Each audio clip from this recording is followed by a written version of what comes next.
Hi guys, I'm Dan Lotz. I'm a filmmaker making 12 feature films in 12 months. I've finished 10 movies. I just released my brand new film, Ramen Sucker Punch. And today we're going to be talking about how I color graded the film because I've had a lot of questions about it. So let's jump into Adobe right now. This is my brand new feature film, Ramen Sucker Punch, we just released. A lot of people have been asking me about the color grade. Before we get into it, I just want to show you the starting and the ending point, and then why I did what I did.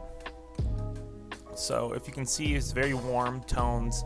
This is what you would expect a fridge to look like, I think.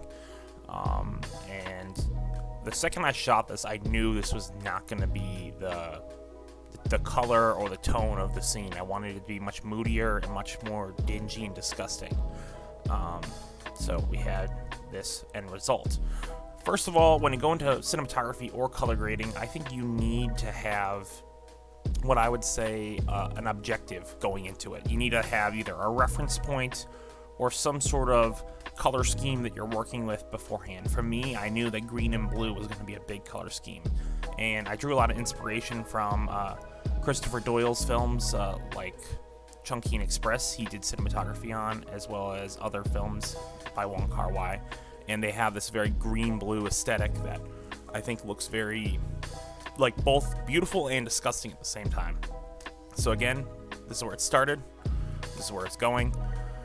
So how do we recreate this? So for me, the first thing, you need to get Tropic Colors LUT pack, which is it's a vintage LUT pack, and there's a specific LUT in there that I really enjoy, which is called Marlin, and I basically apply it for all my movies. Again, the LUT pack, I don't have any affiliation with it. It's just $20. You can buy it. I've gotten more use out of this LUT pack than basically any other LUT. So we start here. We would just apply the LUT. Give me a second, it clicked off. And then usually I keep exposure the same unless I screwed something up with exposure. In this scene, I wanted it to be a little bit more contrasty, so I messed around with that contrast a bit. To get where I wanted to. You know, if it was more of a traditional movie, I probably would have done a little bit more like this, where it's not as contrasty. But the scene required it to be very dark and dingy. In this case, I literally pulled it all the way to the blue, and then I dialed in the green. The green was kind of the area where I really dialed in the color. And then in this case, we brought up the saturation a bit. So let's see if I can toggle that on and off. So I wanted to have something that was a little bit more vibrant and colorful. So skin tones went out the window basically the second I knew we were going with this color grade, because there just really is no way to preserve these skin tones when you're trying to do a color grade like this. This is definitely a very stylistic color grade. For the Marlin, we ended up keeping it at intensity 25. I usually start with a lumetri color, Cinespace 25, because I think that's a good starting point. A lot of people will just do the generic, like the lumetri settings one where it just has nothing applied. And I don't know if I prefer doing that, because I like to just have some of my work already done for me when I get in there. Once I throw in a Cinespace 25, at least it's getting me closer to like what I think the image should be. In this case, we did a little bit of a bluish, purplish shadow tint. And then, let's see if I messed with curves. I actually did not mess with curves, which is surprising. A lot of times what I'll do is I will take this in the curve settings, and I'll pull this down to get better true black color. Because sometimes you get these like shadows that just don't look right.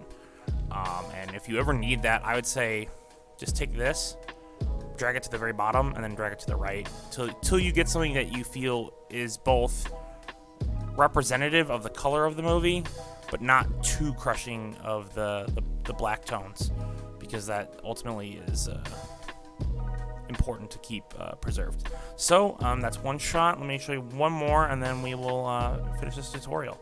So we'll go with this scene. This scene had one extra complication that I didn't want to have in the film. So when we were working on this scene specifically, I noticed that when we started off, Ed's hand was way too bright. It like drew me to the phone, and I kind of wanted it to be totally on Ed. I could have just had it like this, but I ended up doing is I also added a mask, and this is a good thing to add for when you're like really trying to draw your character's eye, or when you're really trying to draw your audience's eye to your character. You don't really want to be looking at things that you're not needing to look at. So in this case, the hand, while it's probably more natural for it to be this way, it's more natural for it to look like the same skin tone as him. I felt it was much better to have it way darker than you would expect, just so that we could focus on Ed. And when I always watch the scene, I'm always looking at Ed's eyes when I'm the audience member.